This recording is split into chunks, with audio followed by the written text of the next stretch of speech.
Om Ajnana-timirandhasya Jnananjana-shalakaya Chakshurunmilitam yena Tasmai Shri Gurave Namaha.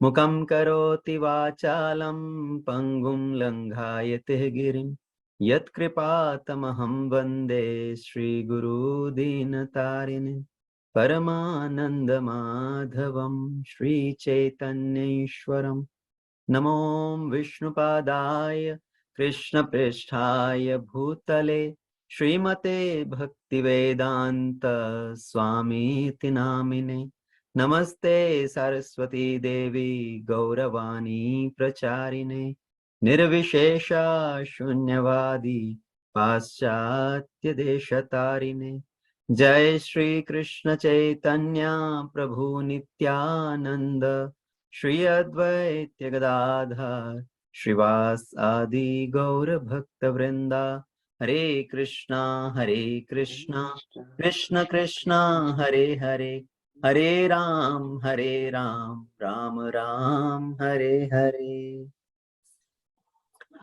Okay, so once again welcome everyone to our Tuesday evening class. So we are discussing Nectar of Instruction. Last time we talked about Nectar of Instruction text number 5. Okay, how to associate what is a desirable association,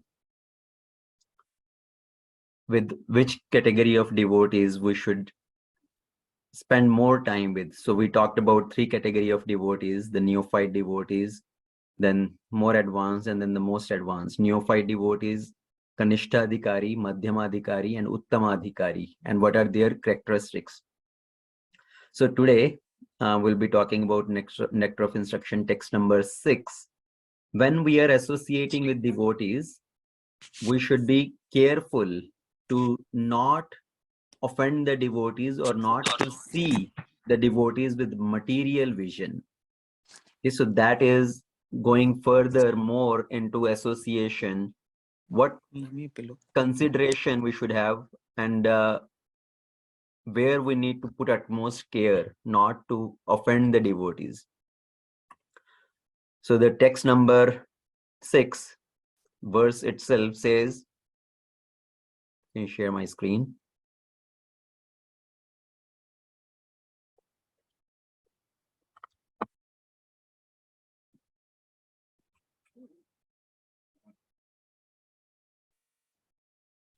दृष्टे स्वभाव जनितैर्वपुश्चाश्च दोषै न प्रकर्तत्वम् इह भक्तजनस्य पाश्येत् गंगाम्भुसां न कलौ बुद्बुधाफेन पंकै ब्रह्मद्रवत्वम् अपगच्छति नीरधर्मै. So this is a very wonderful verse actually. What this verse is speaking is, translation by Srila Prabhupada: being situated in his original Krishna conscious position, a pure devotee does not identify with the body. Such a devotee should not be seen from a materialistic point of view. Indeed, one should overlook a devotee having a body born in a low family, a body with bad complexion, a deformed body, or a diseased or infirm body. According to ordinary vision, such imperfections may seem prominent in the body of a pure devotee, but despite such seeming defects, the body of a pure devotee cannot be polluted. It is exactly like the water of the Ganges, which sometime during the rainy season are full of bubbles, foam, and mud. The Ganges water do not become polluted. Those who are advanced in spiritual understanding will bathe in the Ganges without considering the condition of the water.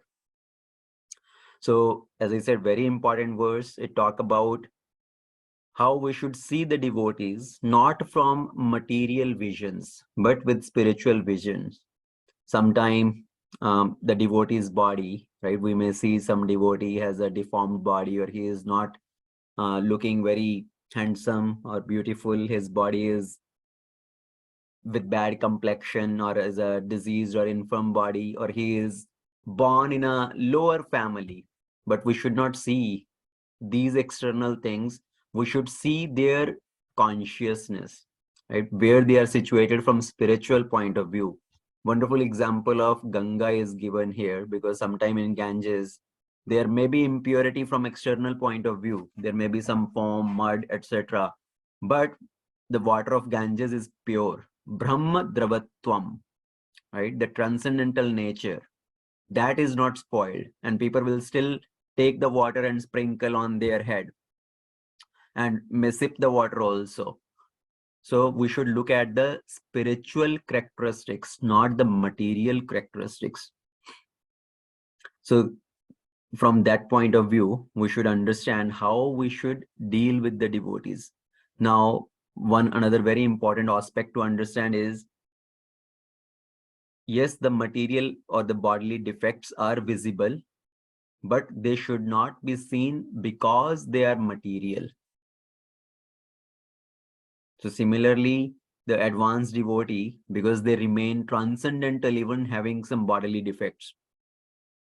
Now, one may say that, oh, he has got a ugly body or a deformed body, or he is born in a lower family because of one's own bad karma. So what is the problem in looking from that material point of view also? This is his own karma. That's how he got this, right? That's why he got the deformed body. Somebody may meet with an accident and he may have his body, some body limb cut off, his arm may be amputated, his leg is cut, or he got some other injury, or his face is deformed. Isn't that a logical reasoning that, oh, this is because of his own bad karma? We should understand one very important point here. The principle of karma, how to understand this principle of karma and how to apply this principle of karma. It is not to be applied as a kind of a post-mortem thing to judge others, thinking, oh, he is suffering because of his bad karma. But we should apply this principle of karma as a prognosis, as a warning for us, right? Just applying to ourselves, not judging others. Thinking if I do bad, there will be bad consequences. That's what the law of karma means. For our introspection only, right? If I do bad, there may be bad consequences. So, for example, if there is an earthquake, now in that earthquake, many people may have their property lost, or they may have lose their family member, and some other things happen. So can we put everything to just the karma, or it was just because of their karma, that's why it all has happened? And another very gross example could be in case of somebody was victim of a rape case, for example, just giving a very gross example here. Now, can somebody apply that law of karma thinking, oh, maybe she did something wrong and that's why this happened to her, and just put that on as a principle of karma on that, in thinking in that way? So we should not try or apply these principles as a post-mortem, but for our own prognosis. Example to understand is a person, for example, he is robbed and he goes to the police and report his complaint. Oh, I was walking on the street and some people came and they robbed me. Just imagine if the police officer tells him, oh, what can we do? This is your karma. That's why those robbers, they rob you. You should have been careful. So can the police officer just say that and shirk off his responsibility, his duties? Can they just put on his own, that person's karma? No, their duty is to help this person. He has a genuine case. He was walking by and people came and robbed him. He had a hard-earned money and which he's robbed. So it's his duty to find the robbers and help him get his money back. He cannot just put it as a law of karma on that scenario. Another example we can understand is in our family members only, right? If let's say a mother has a small baby and the baby is crying, and what if the mother start thinking, oh, baby is having some pain, maybe upset stomach or some other things happening, it's all because of his past karma, so let him cry. So what is mother's responsibility in that situation? She cannot just say that, right? She will try to take care of the baby. And same way other family members also. We will not just say our family members that, oh, our elderly family member if they are having now body problems or some disease or something, we cannot say, oh, they are suffering because of their own karma, so what can we do? Let them suffer. We'll still try to help them in all possible ways to get the proper cure, to get the proper treatment, and serve them to the best of our ability. So we need to understand in that situation, not making a stick with the principle of karma and beating everybody with that stick. We should think based on what has happened in present, and in that present situation, what is my dharma? So, okay, whatever has happened with that person was maybe because of his previous karma, but what is my dharma now? Right? So we need to understand that part. So how we apply this principle, again, we can take few examples on that. So we should deal with people based on their life situation. If one has earned money in a right way and now he got robbed, so we have no right to ask what was that person's karma, right? Or what you did wrong, that's why you got robbed. We don't have any right to ask the girl if some girl became a victim of a rape case or something. We have no right of what this girl did do wrong, that's why she became victim of this thing. See, did anybody ask Draupadi what was her karma, why she got disrobed? She got disrobed, and it was all about that she need to get the proper respect back. She need to get that justice. Now, thinking that, oh, we should not do anything to help others because they are suffering due to their previous karma, that will kill all humanity and all sensitivity, isn't it? Right? If everybody just start thinking, oh, why should I help anybody at all? They are suffering because of their own past karma. So then there is no humanity left. There is no sensitivity left. Actually, becoming devotee means we are becoming more sensitive to others' needs, others' emotions, not becoming hard-hearted. Sometimes it happens the other way. People, as we become devotees, we become too hard-hearted, in the sense we become indifferent to others' needs, others' feelings, others' emotions, just putting a blanket statement on everything. Now, if I fail in my dharma, then actually I will be doing the bad karma. Right? We should think in that way. Or my responsibility in this situation is to help that person, not to judge that person. And if I fail in my dharma, then it means I am committing bad karma. Now, another way of understanding is, yes, there is a complete social service to take care of the body and soul. We cannot condemn the social service of taking care of the bodily needs. Yes, that is also required, but the best social service is to take care of the body and soul. So why I'm mentioning this point of karma and dharma is because we are talking about, if we see a devotee born in a low family, body with bad complexion, deformed body, diseased body, we should not make these sort of judgments or statements. So it's all because of his past karma. Whatever in the past has happened, now he is practicing bhakti. He has come to the platform of devotional service. What he is doing now, that matters, not what was in the previous life or in his this life itself, 20, 30 years back, what he was doing. Because even if it is due to bad karma, right? Let's say even if it is due to bad karma, what does Krishna say in Bhagavad Gita 9.30? Krishna says, Api chet suduracharo bhajate mam ananya bhak sadhurev samantavya samyak vyavasthito hi sah.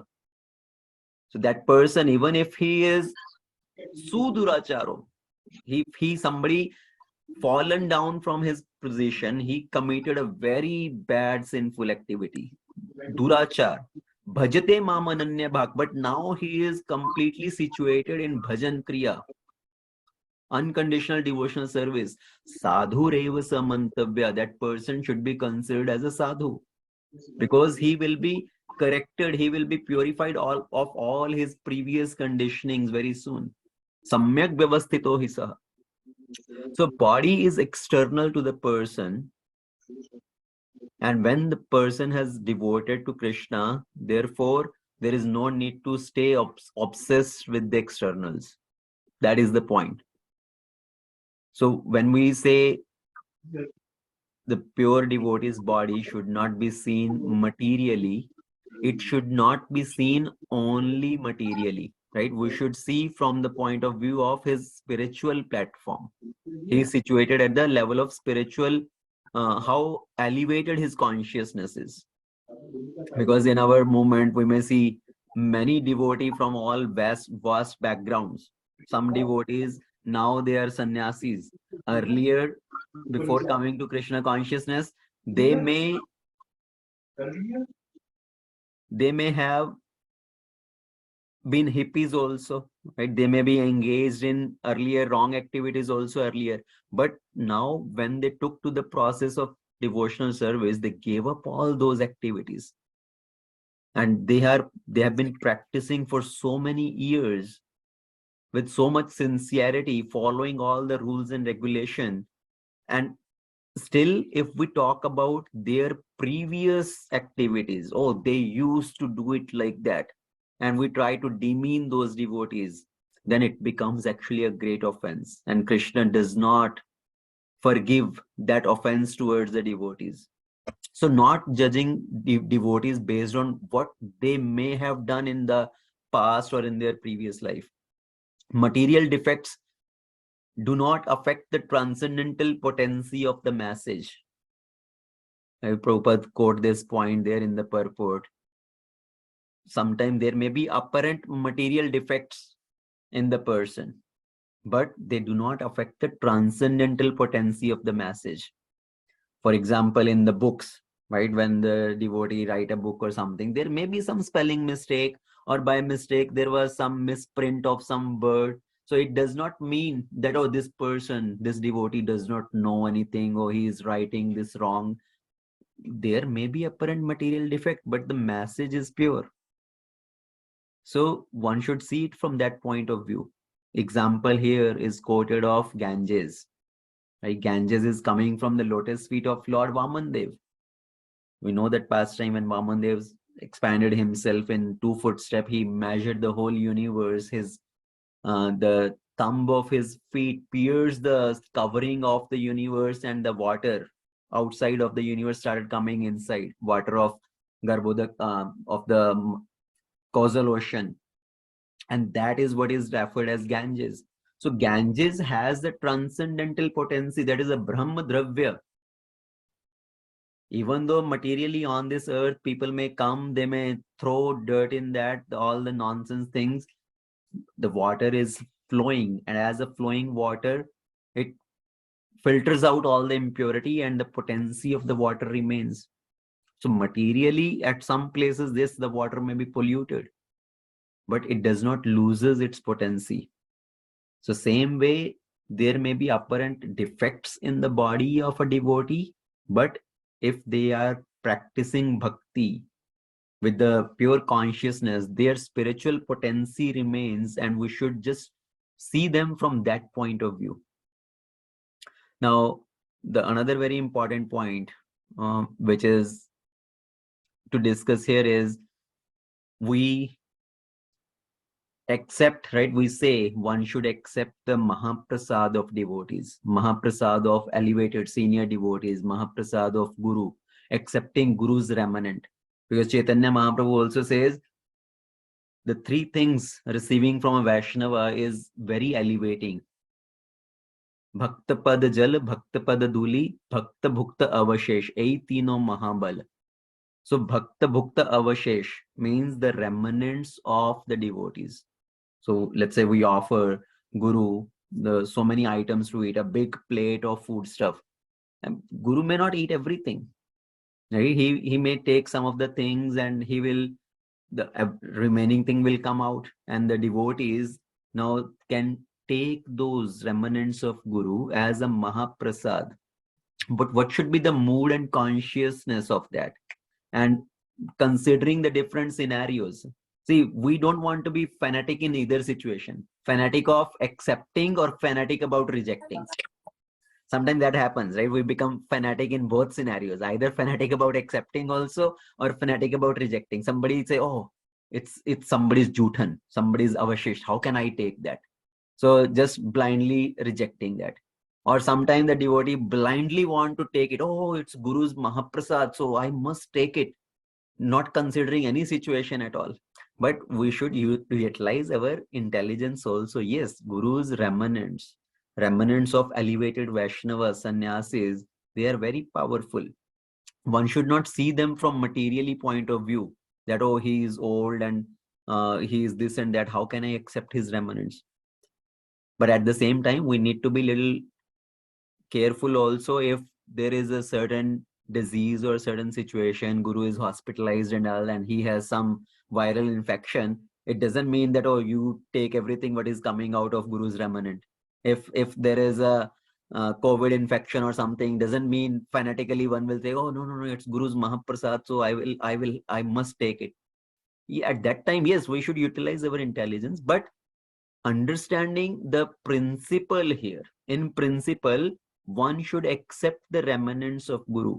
And the best situation or the best thing what we need to accept is the words coming out of the mouth of the Guru, right? That is the most important. Vani Seva and Vapu Seva. We discussed these 2 points there. So Vani Seva is most important. And we should understand, even during Vapu Seva, during accepting Guru's remnant, what is our consciousness? When Guru's Mahaprasad is coming out, are we trying to enjoy the best food items which were offered to the Guru, or our consciousness is really to take Mahaprasad? For example, when Prabhupada was served nice lunch prasadam or something, right? They will make so many offering, big plate will serve to Prabhupada, and Prabhupada will accept some of the things. He will not eat everything. So the remaining things will come out and the devotees will rush to take that Mahaprasad, right? Yes, in a principle, we want to accept that. But the consciousness is we want to really accept it as a mercy, not with the mentality of sense gratification. That, oh, there is nice rasgulla, so let me take the best item from the plate. There is rasgulla or gulab jamun or samosa or kachori, so I want to rush to the best item in the plate. So devotees will take all different items for the plate, and one item will be left out, and that was little salt, right? Because they will put little extra salt also in small katori, and that will also go in the plate. So that is only left out, and one devotee will come and just take that last item which is left. And what he will do, he will take that salt and just sprinkle on his prasadam, and he will take that, because consciousness is, yes, this is remnant of Guru, this is Mahaprasad, and accepting that Mahaprasad. So consciousness as a principle is we should accept the remnants of the Guru, and the consciousness is to receive the mercy, not with the mentality of sense gratification, that I want to enjoy the best item. So here Prabhupada mentions in the purport, see, one principle we talked about is not considering the physical deformity. Though the next principle, the next point which we want to talk about is not seeing others based on birth. If somebody is born in a low class family, so Prabhupada mentioned in purport that what kind of problem his disciples faced or he himself faced. Right? People think Krishna consciousness is limited to certain section of people, certain section of devotees born in a certain land. So again, this is not based on birth. Bhakti is not based on birth. As we say, Brahmana, Kshatriya, Vaishya, Shudra, these divisions are not based on birth, they are based on guna and karma. Krishna says in Bhagavad Gita that I did not create these divisions. Right? These are based on guna and karma. Guna karma bhivagasha. Chaturvarnaya maya srishtam guna karma bhivagasha. So if the Brahmana, Kshatriya, Vaishya, Shudra principle are based on the qualities acquired and based on one's activity performed, how can bhakti be classified based on birth. It's not that somebody is born in a family of Brahmana, by default he becomes a bhakta, or somebody born in a family of a bhakta, by birth he becomes a devotee. So one should not try to label in that way, or one should not try to take the honor in that way. Oh, I am born in devotee family, my parents were such elevated devotees, I am by birth a devotee. Yes, you are born in a family of devotee. Yes, there is a consideration of previous life activities. Because of that, one has been born in a devotion family, devotee family, but still he or she himself or herself also need to cultivate that devotion. It's not by birth. It is the matter of when consciously I chose to become a devotee.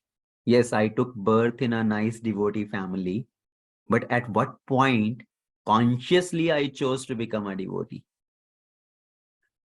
So same way, there were many scenarios in Prabhupada's situation also, when the people, they were not accepting the devotees from Western countries, right? They were thinking, oh, they are born in low class families and now they have become a devotee. His birth is in a low class family. That was the past thing. Present situation is he is a devotee. For example, just talking about somebody's past from childhood and try to put that person down in front of a respectable society, does that make sense?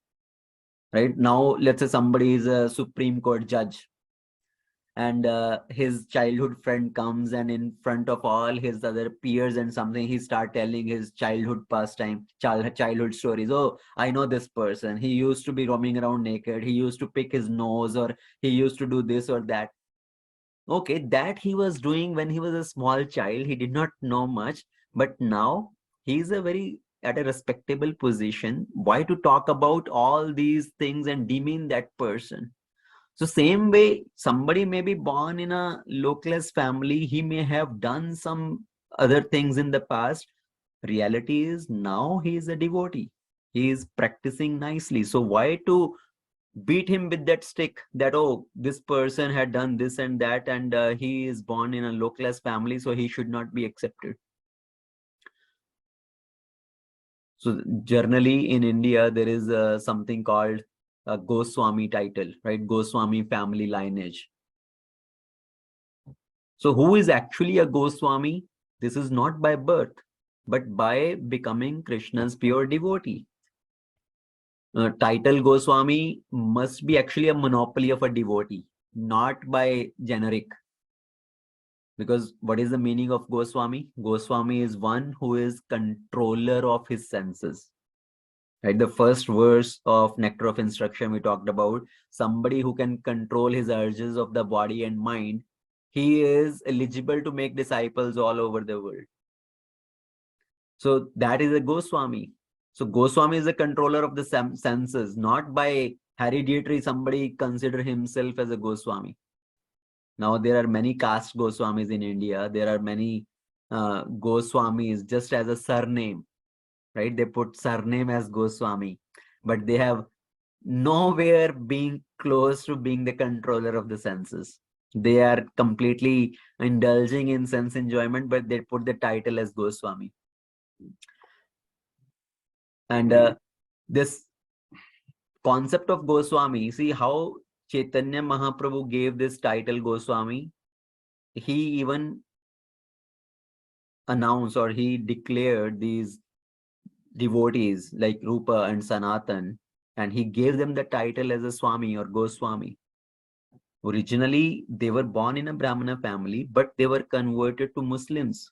They were working for a Muslim ruler. They had lost their caste system. They had lost their all practices basically. But Chaitanya Mahaprabhu gave them the title Goswami because they were now situated again in spiritual practice. They completely surrendered. They gave up everything.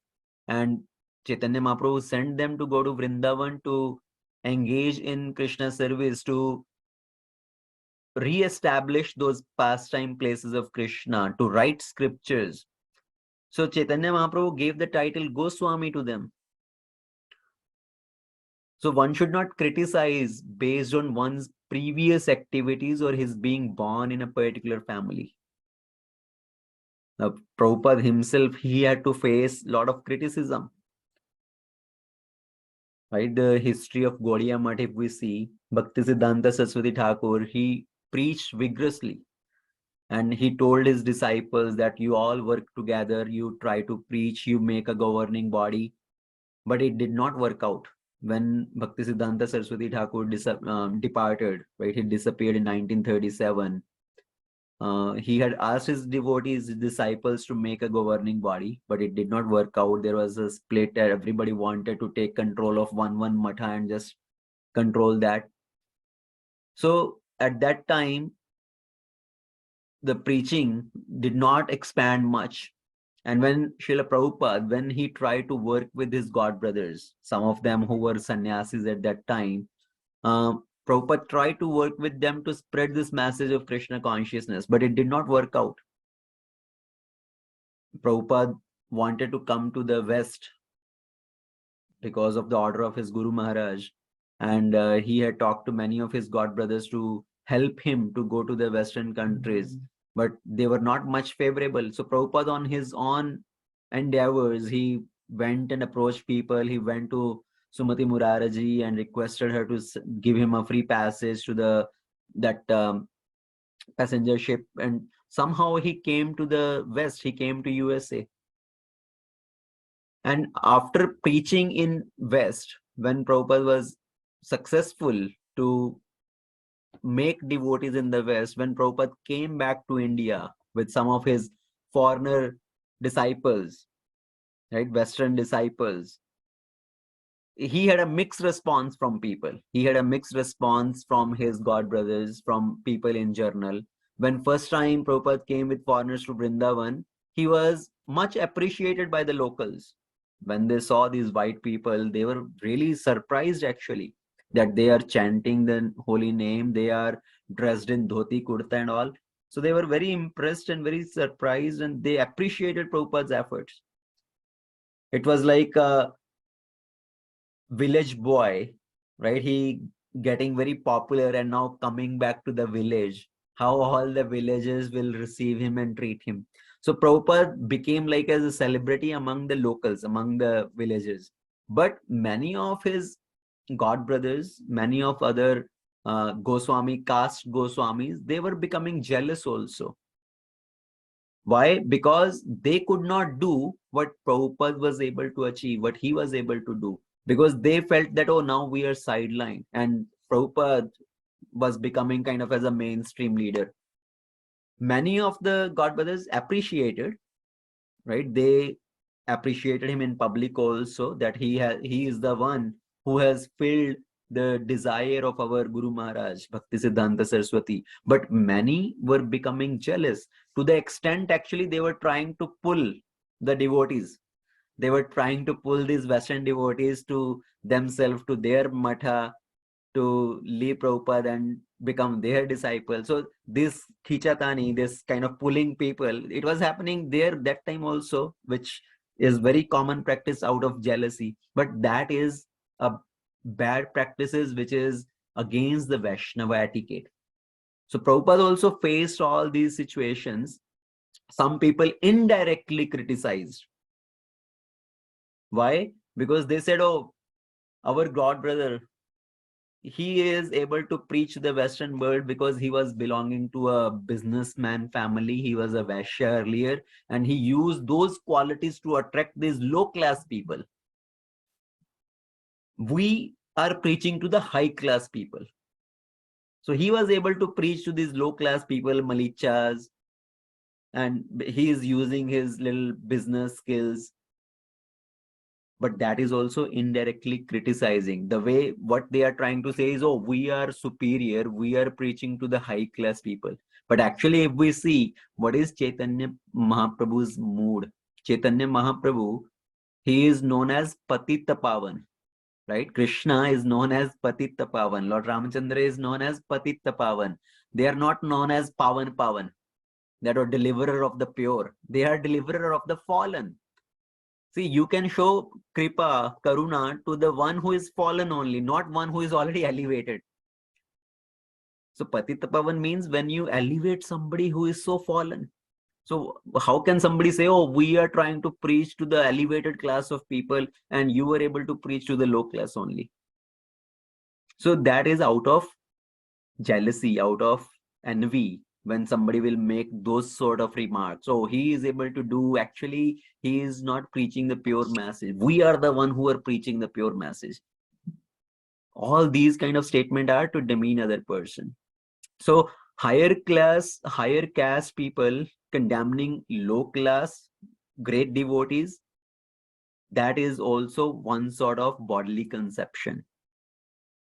Right? Sometimes Brahmanas think, oh, it's our right to do temple service because we are born in a Brahmana family, and they will criticize the devotee who are given initiation to come to the platform of Brahmanas and do the deity service in the temple. So again, it's not by birth. Again, somebody can elevate himself. He can come to that standard of becoming a great devotee. So higher caste people should not condemn somebody from lower class family now who has become a great devotee. And other way also is very much important. Somebody from a lower class family should not become puffed up thinking now I have become a great devotee, right? So should not become puffed up in that way and criticize the people born in devotee families, born in Brahmanical families, born in Goswami families. So both way is very important. Yeah, everybody's understanding that point. So somebody born in a higher family, a Brahmana family or a Goswami family, should not criticize a devotee who was born in a low class family, thinking, oh, he belonged to a low class family because of his previous karma or something. He was born in that kind of family. So that is wrong. At the same time, somebody now has become a devotee, even though he was born in a low class family, but after now becoming a elevated devotee, he should not become puffed up and start criticizing the other elevated Vaishnavas or somebody born in a Brahmanical family or a Goswami family. So please understand that point very carefully. Now, the another problem, bhakti actually involves everyone in its fold. So nobody can be kept out of the fold of bhakti. We know great example of Haridas Thakur. Haridas Thakur was born in a Muslim family, but he took to the process of Krishna consciousness, and he was such a elevated devotee that Chaitanya Mahaprabhu was glorifying. He announced him to be the Nama Acharya. Right? Chaitanya Mahaprabhu was telling, all glories to Haridas, all glories to Haridas, that you are preaching this message of Krishna consciousness by your character, by your behavior. But what was happening, some of the Hindus who were born in Hindu family, Brahman family, they were becoming envious of Haridas Thakur. Some Brahmana themselves, they went and complained to Nawab, saying, oh, he is born in a Muslim family. He is teaching our Hindu dharma to our Hindus only. Please correct him. Please check him. Stop him. And when Haridas Thakur was invited or was called into the Nawab's assembly, at that place, Haridas Thakur gave a very wonderful interfaith speech. Right? He talked about Puran and Quran. Both talk about the same God. Either it's Puran or it's Quran. Ultimately, God is one. And he told the Nawab that whatever punishment you will give to a Hindu who has converted to a Muslim, give that same punishment to me. So that was his argument. That can you punish somebody, a Muslim, who has converted to Muslim? So seeing from the material point of view, that has affected all traditions in the past, in the history. Devotees have faced persecutions, like Haridas Thakur faced persecution, Jesus Christ faced persecutions. The many recent time devotees, they are criticized that, oh, you are born in Malicha family, low class family, and now you are considering yourself a devotee. But the point is, we should not see devotees from material vision. That is the kind of context. That is the whole crux of this verse of Nectar of Instruction.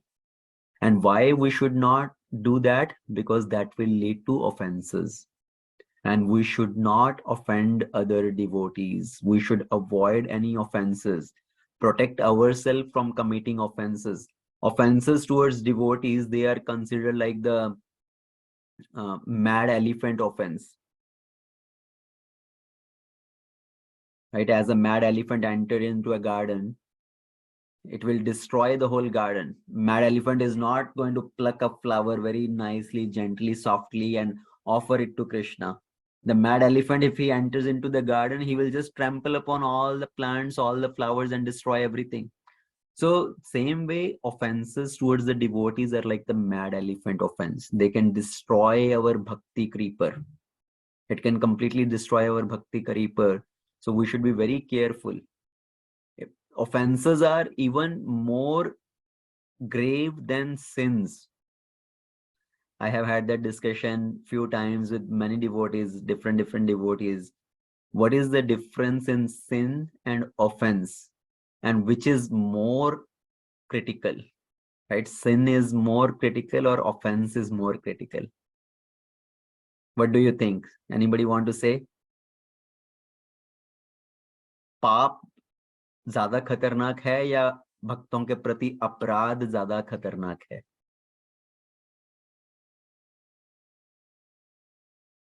Anybody? अपराध।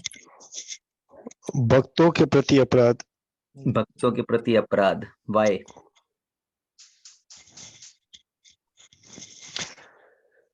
I mean that. Go ahead, Prabhuji. No.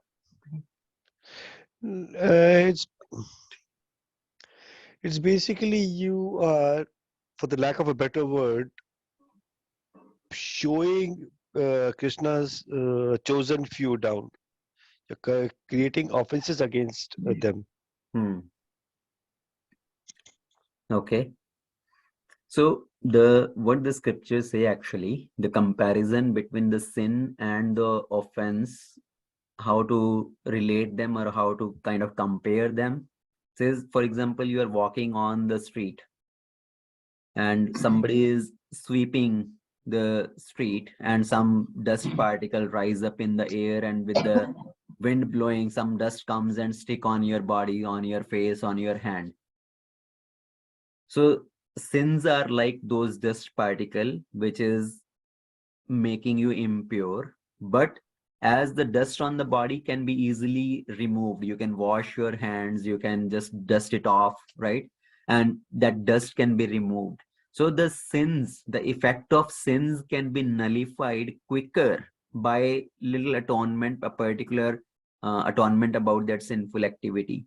But on the other side, if you're walking on the street and somebody comes with a iron rod or something, he scratch on your hand and put a permanent mark on that, no matter how much you try to rub it off, you take shower, you bath and everything, but that permanent mark, that line stays on your hand, on your body. So that is how the offense is. See, sin is like dhuli lep and offense is like vajra lep. So that is the difference in sin and offense. So one should be very careful not to commit offenses towards the devotees, because the offenses, it's very difficult to nullify the effect of the offenses. Dhuli lep versus vajra lep. There are so many examples. Dhruva Maharaj was offended by his mother, right? Suruchi. And Uttanapad, because Uttanapad was a small boy at that time, but his mother Suruchi, she offended Dhruva so much. Even though one may say, oh, Dhruva was not a devotee at that time, right? He was also a small boy. He became a great devotee later. He performed austerities and Lord Vishnu came. He saw the Lord face to face. But originally, or at that time, he was not that devotee, but he was a devotee in the making. So even we don't know what is the status of that person with whom we are dealing. He may be a devotee right now, or he may turn out to be a greatest devotee in near future. we should not judge and kind of try to blaspheme and criticize devotees in that way. What happened with Suruchi and Uttanapad? Later on, they had to face the consequences. Uttanapad, he was going to the forest on some hunting and he was killed by the Yaksha. And Suruchi, right, in separation from her son, she ran into the forest and she was consumed in the fire. And Acharyas explain, because of their offenses toward a pure devotee, they had to meet that sort of consequence. Another example is in the pastime of Chaitanya Mahaprabhu, we hear the story of Ramchandra Puri. Ramchandra Puri was also god brother of, or kind of a god brother of Ishwara Puri. Ishwara Puri and Ramchandra Puri, they were disciples of Madhvendra Puri. Ishwara Puri is the guru of Chaitanya Mahaprabhu. So Ramchandra Puri, when he will come, he will meet the devotees. He had a tendency to criticize devotees. Right? He will invite the devotees for prasadam, to serve them prasadam. He will serve them prasadam, devotees will sit and he is serving. Even though devotees are telling, no, we are done, we don't need anything, he will forcefully feed them more and more. No, you take more sabji, you take more rice, you take more sweet. He will forcibly serve them, and later he will criticize. See, you eat so much. You are just imitating to be a devotee or imitating to be a renounced person, but you eat so much, you are enjoying, you are doing sense gratification, and he will criticize devotees. He came to Chaitanya Mahaprabhu. Chaitanya Mahaprabhu respected him because he is a god brother of his spiritual master. So he is like his own kind of spiritual master. But Ramachandra Puri, he started criticizing, offending Chaitanya Mahaprabhu, that he came to the room and there were some ants in the room. He said, oh, because you eat so much sweets, that's why there are so many ants. And you consider yourself a sannyasi, a renounced person, but you're so attached to eating too much and eating too much sweets. That is not the right behavior. So he was criticizing Chaitanya Mahaprabhu. He was criticizing the devotees. What happened with him? After some time, he left. He permanently left the process of bhakti. He went somewhere never to come back. So the offenses can choke up our devotional creeper. We may not realize it in the beginning. We may think, oh, I am also doing bhakti, I am doing this, I am doing that, I am hearing katha, I am doing service. But slowly, our sadhana may be going down. Or the mood of our sadhana, the sincerity in our sadhana, the desire to perform sadhana, that may be going down. So we need to be very careful why that is happening. Immediately, it should ring a bell in our mind. Right? When our sadhana is going down, if our enthusiasm to engage in devotional service, our enthusiasm for chanting, our enthusiasm for attending satsang program is going down, immediately we should just introspect. Maybe did I commit any offenses? Am I offending the devotees because of which my sadhana is suffering? So we should have that mood, that introspection always, not to offend the devotees. And why we should not offend the devotees? Because we ourselves are not pure. Our goal is to not find faults in others. Our goal is to develop love of Krishna and go back to Krishna. So the point which we mentioned is not to offend devotees either because of their material bodily consideration, because of thinking their family lineage, family background, or because of seeing some apparent behavior in them, right? We don't know why that person is acting in that particular way in that particular circumstances. Maybe there is a reason behind it. So we should not try to judge or criticize devotees because of this. Now, when dealing with our equals, when dealing with our peers, how we should behave? If we see somebody is not doing a right behavior, following the right Vaishnava etiquette, we can try to correct that person. It depends on our relationship, right? If we have a strong relationship, if we have a mutual trust, then we can share with that person and try to correct that person. So it's very much dependent on our relationship. We cannot correct somebody where you don't have any relationship at all. And the reason to correct also should be very clear. The motive to correct the person should be very clear. Am I trying to correct that person because of a genuine concern about that person, or he is really doing something wrong and it may affect his bhakti? Am I trying to correct that person out of a genuine concern, or am I trying to correct that person because of envy? Right? I'm trying to put him down. That's why I'm trying to tell him, oh, why you are doing this, why you are doing that. So our intention should be clear, and do we have a relationship with that person? So these two things play a very important role. We can guide somebody only then when there is a relationship. Without relationship, we cannot guide. All right, so that is the point about dealing with our equals or our juniors. Yes, somebody is under your care, right? Somebody is your mentee, then of course this is our duty to correct that person. For example, if somebody is sitting on a wall, on a high wall, right, and that person is a kind of a shaky position, not very stable there, and you tell that person, Prabhu, be careful, otherwise you may fall from that high wall and you may get hurt. So now you are genuinely concerned about that person. If you try to tell him don't do that and you may hurt, should that person feel bad about it? Because you are talking about his safety only. So he should not feel bad about that, or why he is trying to tell me, why he's trying to correct me. So same way in spiritual life also, if we see somebody is doing wrong activity, it may cause his fall down from the process and we are trying to correct him. That person should take from that mood only. Receiving the feedback, we talked about this point, right? Receiving the feedback in a proper mood, in a positive mood, as a constructive feedback. But feedback also should be given in a constructive way, not to put that person down.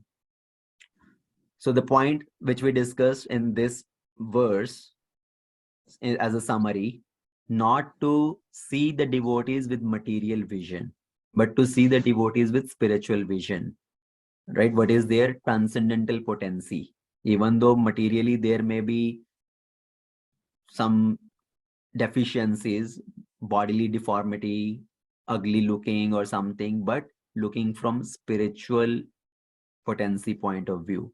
As the Ganges, even though there may be mud, foam, dirt in that, but the potency of the water is there. It is transcendental, Brahmadravya. Not considering devotees based on their family lineage, being born in a lower class family, and then not offending the devotees for minimizing their position, right, out of envy. Unless if you are having a strong relationship with that person and you have a genuine concern about their well-being, to correct that person.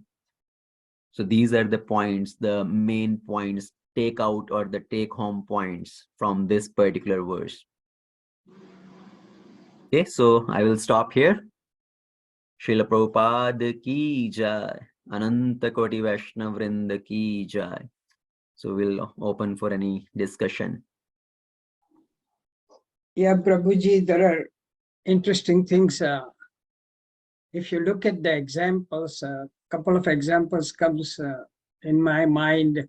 Astavakra in Janak, when Janak Maharaj comes into, Astavakra walks into Janak Maharaj Sabha, Yes. and all the Pandita and all the scholars laugh at him and they make a fun out of it. Then he says, what do you have in this conference? You have all chamars.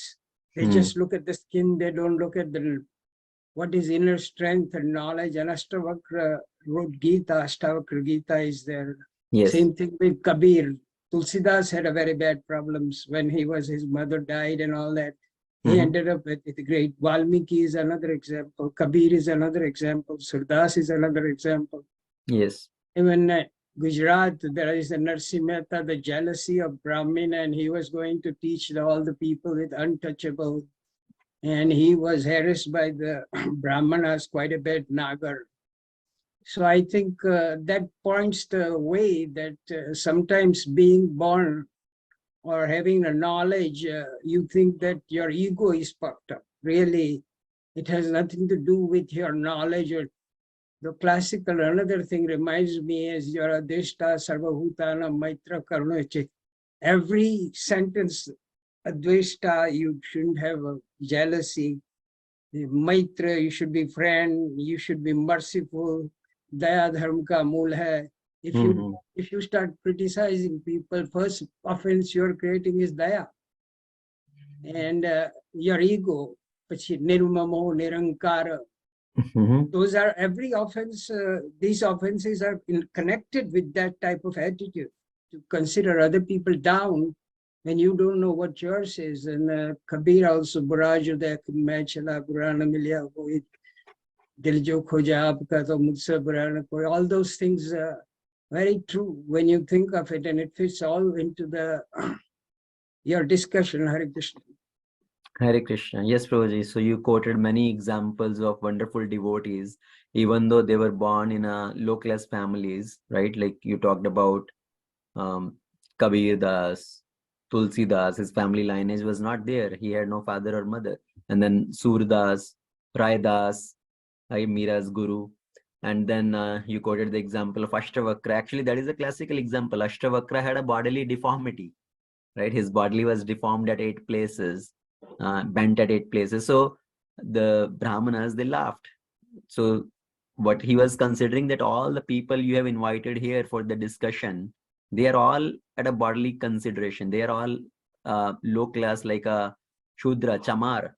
So because they were looking from bodily aspect only, not considering the spiritual potency of Ashtavakra. And that is the situation now also which we are considering, right? When we are talking about devotees who may be born from a lower family, but now a very elevated devotee, sannyasis, Goswamis. And if somebody considers, oh no, he is born in a Western family, Western sannyasi, and sometimes people make fun of that also. So that is all offensive mentality from bodily aspects only. So thank you for quoting all these examples. Anybody else has any comment, question?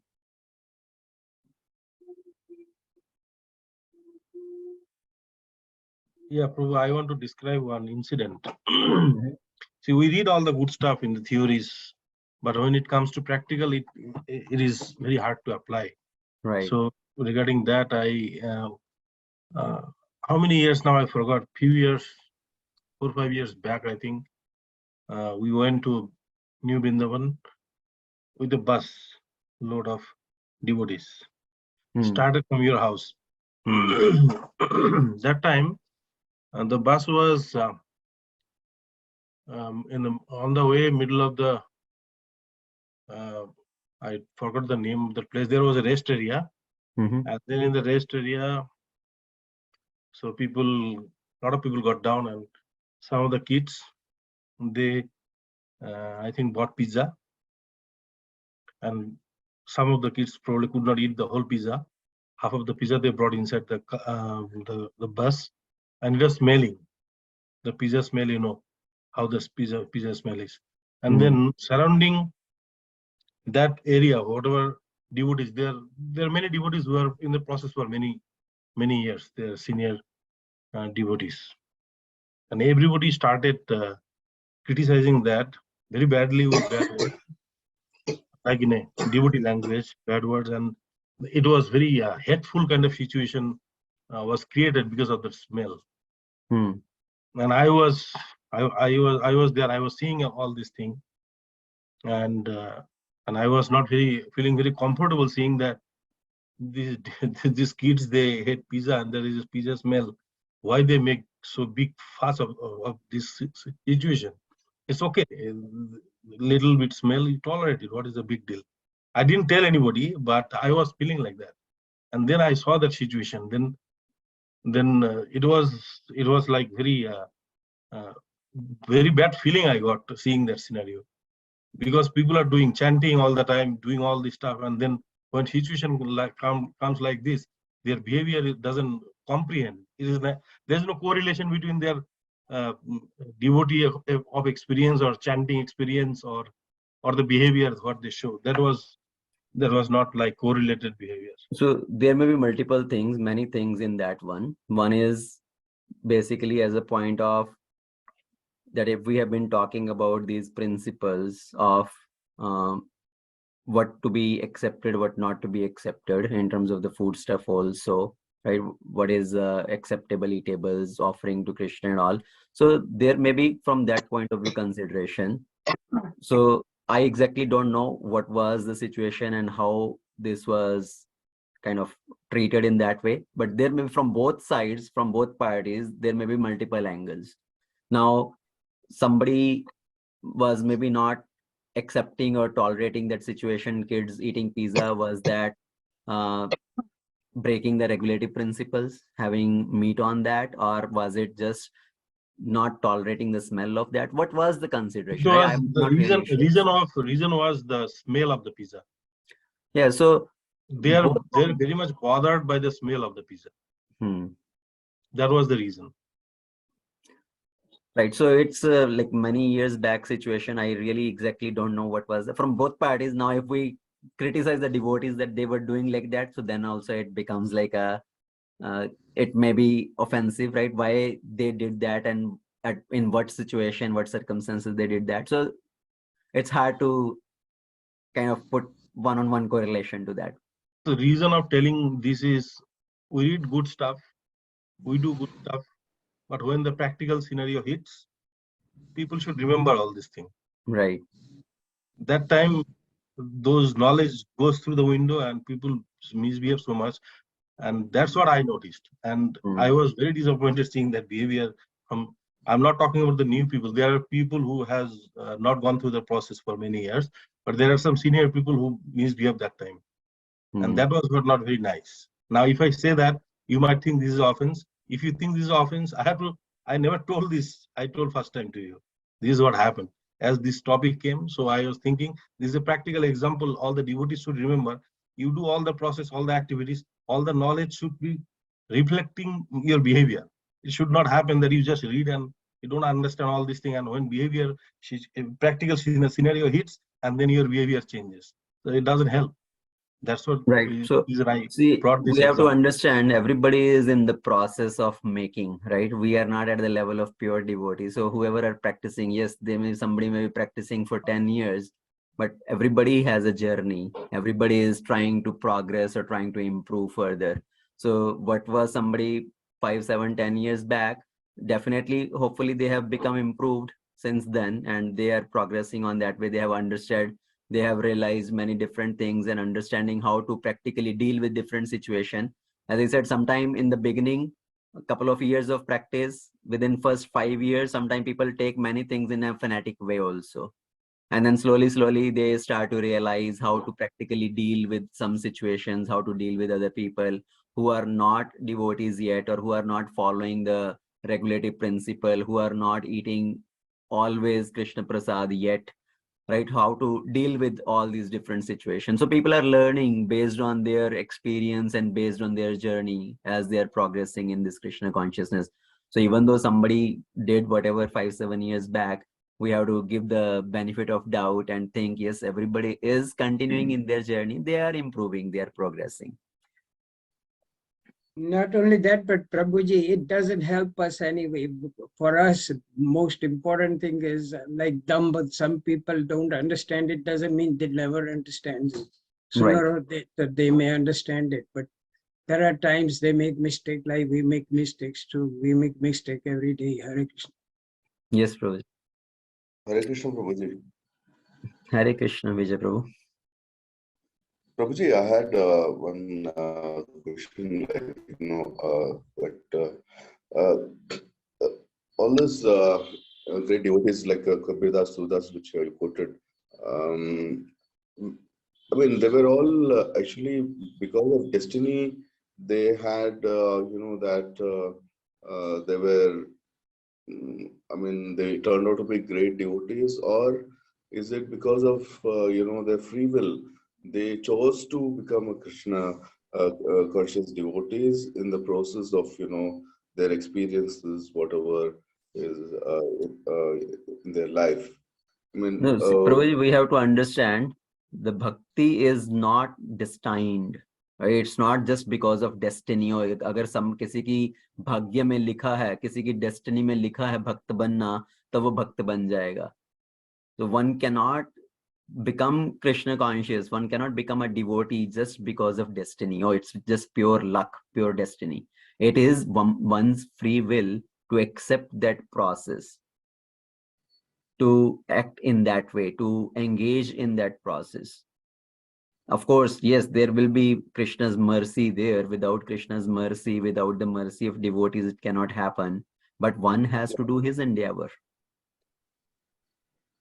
Right? We are doing this Damodar month right now. Damodar month, the two main points are the 2-finger shot of the rope. What does that signify is 1 finger shot represents our endeavor. The 2nd finger shot represents Krishna's mercy.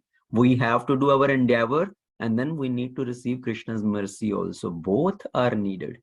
If somebody depends on Krishna's mercy, if somebody depends on destiny, only it doesn't happen unless we first take our step. Right? Kripa means kar and pa. You do your part, you do your endeavor, and then you receive the mercy. So all the wonderful devotees who turn out to be wonderful devotees is not just pure luck or strike of luck or strike of destiny. And very nice, it looks like, for example, Haridas Thakurji, he was born in a Muslim family, and then he was a great. So, is there some message which Krishna wants to, say through this sort of it doesn't matter whether you're in this religion, that religion, Yes. or Yes. that and it's a very, very strong message, because looking at that, many may be transformed, and they become conscious or aware. Right. So see why some devotee are put into that situation first and they become as a great devotee. So Haridas Thakur, from the childhood, he had a strong attraction for the holy name. Right? His nature is same as Prahlad Maharaj. That's why he is considered as a kind of a reappearance of Prahlad Maharaj. In that case, Prabhuji, it is I would say Krishna's mercy was there most. No, because, in his case, yes, because see, who was Haridas Thakur? He is Brahma. Brahma appearing as Haridas Thakur, right? So why Krishna is doing that in that case is to give that message to the world. No matter somebody is born in a low-class family or in a Malicha family, he can be a great devotee. Prahlad Maharaj is born in a family of Asuras. So what is the message there? Krishna is saying somebody can be born in a Asura family also, right? It's not what his father is doing, his mother is doing. It's to that person. He is a devotee. His father may be a demoniac person. So that person cannot be penalized because of his father's Asuric nature. One cannot say, oh, your father is such a demon person, or you consider yourself a great devotee. It doesn't matter. Somebody's father may be a bad person or a demoniac person, but that person himself is a great devotee. Right? So a devotee can be born in a Asura family also. He can be born in a Malicha family also. All these are external considerations. So we need to look at that person's himself, his transcendental potency. Same thing with Shabri also. Shabri was born very low. Yeah. And interesting part of it is it's your virtue, what qualities you have, and how much Gita you have implemented within yourself just because you are. But I agree with the Prabhuji also that if you are born in a good family, like Krishna even says in Bhagavad Gita that if you are at spiritual progress, you would go to Shuchinam Srimatam. Yes, You know the Srimatam. shloka. Shuchinam You will Srimatam. be born there. So there is some mercy part of it. If your children are exposed to it and they are born they would have a very chances of hearing a lot of good things, and knowledge would be Right. one of their mercy, Krishna's mercy. Right. What No, that very point is there. See, nobody is denying that part. Our previous karma also play a role. But again, we cannot just take that part, that previous karma only. Based on previous karma, whatever is the situation, either born in a good family or bad family. But now in this present situation, what do I do? That matters. After taking birth in a good family also, some person may become degraded. And after taking birth in a low class family also, somebody can become elevated. Right? Both situations are there. So it's not the matter of what is previous karma, but in the current situation, what I do, that is more important. Prabhu, I have a little thought around Yes, Prabhu. with this example, or the example that we're currently working on is Kumbhakaran. Okay. Prabhu is laughing. Amalan Prabhu is laughing. He's thinking we're talking about him. So Kumbhakaran, born in a Rakshasa family, was called for to fight. Ravan called him. He gave all the good reasons that Ravan, you did wrong. You did totally wrong. You brought Mother Sita. She is the supreme lady. Lord Ram is the supreme personality of Godhead. Don't you remember that Brahma told you that when you defeated one of the king, that Lord will take birth in that. Don't you remember all these things? Which is all the good part of the good Spartan words. But till now, we always don't really to look at all those things that he said to Ravan, but the snippet of that is always remembered is Kumbhakaran. Effigy of Kumbhakaran is burned because he stood by the side of Adharma. Right. So the action that you're saying is what matters, and this is the example on the negative side of it, but the same thing there. What you have, what action you take it on either side, whether it is dharma side or the dharma side. Yeah. See, so all these personalities, Kumbhakarna, Ravana, they had a lot of theoretical knowledge, right? But how they acted. Even Hiranyakashipu spoke philosophy. He spoke on the matter of soul and body. We are not the body, we are the spirit, soul, and all that. When Hiranyaksha was killed, right, he was trying to pacify his sister-in-law. And next moment, what does he say? I'm going to destroy Vishnu. I'm going to kill Vishnu. And he acted in that way. So even though he had this philosophy of soul and body, all these karma principle and all, how did they act? Kumbhakarna had the knowledge, but again, he stood on the side of Adharma. He said, okay, my duty is to be on your side. I will still fight on behalf of you. I will fight with Ram. I will destroy them. So what we do in present situation, that matters, not based on whatever previous situation. If we have taken birth in a good family or a good situation or a bad situation, that's not as important as what we do now. So another Uh, always kind of. I think this discussion is going too long, and it's 9:45. Yeah, we will have to go. This question later on. But another thing which is on the other side of it all, I sometimes think about it. When Lord will send the Jay and Vijay, that they'll take birth as times, and they otherwise they have to take birth 10 times. And this is what the overall master plan of Lord Vishnu is. Now, in that situation, even if Kumbhakaran or Ravan is acting in one specific way, which to us, and that spur of the moment is on the side of Adharma. Planner, that's what the plan was, that they will act like this and then they'll get liberated. Yes, it may be, but still we have to think from the point of view how we act. We cannot just shirk off our responsibility saying, oh, it's all Krishna's plan. right? We cannot use this statement, whatever Radha Kunj Bihari is making me do, I'm doing that, right? Or if I did something wrong and put the blame on the Lord, he made me do this, right? So that is a wrong, that is kind of using philosophy in a wrong way. Correct, Prabhu. That's absolutely right. I'm just thinking about these specific. Prabhu, Otherwise, a terrorist can justify their statement. We are doing it for Allah. We are doing for this. It's all justified. We have to take responsibility of our action. Yes, Amalan Prabhu. So here, so according to you, Kumbhakarna was part of Adharma. So if you say that, then similar situation was for Bhishma Pitamaha and was the other guy, Dronacharya, right? So they are so knowledgeable people, and there was a, before the war there was a call that if anybody want to change side they can do, but they never change the side. So they also part of Adharma. Then that's what if Kumbhakarna is Yes, so that Adharma, is then also they correct.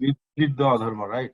Right. And So they were on similarly, the side of Adharma, so they had to face the consequences in that way.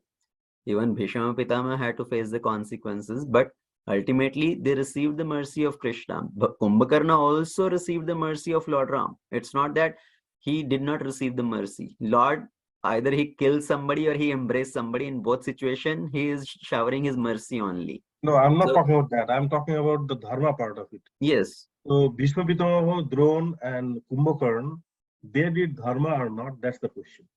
See, we have to look at their lifetime activities also, not just the part of fighting in the war.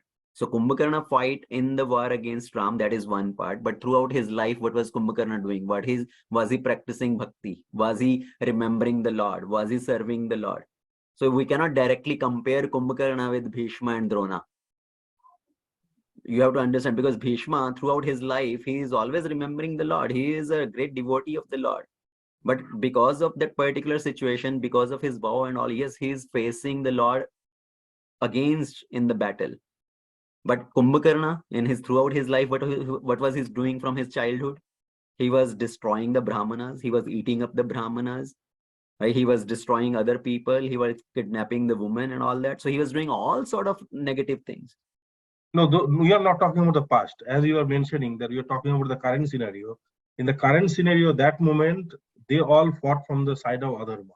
So that becomes then they did Adharma fighting the war. That's right. all. So again, we cannot just take the things out of context. Right? So you cannot take the thing out of context and say, oh, in present only this situation. In this particular lifetime. If I ask you the question very straight like this, taking part in the war of Adharma of Duryodhana or Yes. Ravana, was it Adharma or Dharma? That was Adharma. Of course, during the battle part, Bhishma and Drona, they were on the side of Adharma and they had to meet the They did consequences. Adharma. Yes. Take part in the war means they did Adharma basically. Yes. Okay. That's That what part, I'm trying to get. that much part, taking part on the side of Duryodhana, that was Adharma on their side, of course. Prabhu, I understand this from your one of the lectures, or many places that you explains Swadharma and Sanatan Dharma. So that's the conflict, and what you choose defines the path that one takes. So in that situation, whether it is Bhishma Pitama or Kumbhakarna, they have choice on both sides, Sanatan Dharma or Swadharma. They chose Swadharma, whether to fight, in case of Kumbhakarna, to fight along the side of Ravan, knowingly that he's on the Dharma side, and same thing on the Bhishma Pitama side also. Highly elevated devotee, all that is taken, but when the choice came between Swadharma and Sanatan Dharma, he chose Swadharma and stayed on the side of Adharma, knowingly that Yes. Duryodhana is on the side of the Adharma. Then Yes. that Swadharma should be Adharma in this case. In this case. Yes, in this case, because the Swadharma was leading to Adharma, because he was looking from the bodily conception point of only. Okay, good discussion. So thank you everyone. And I think we'll stop here now.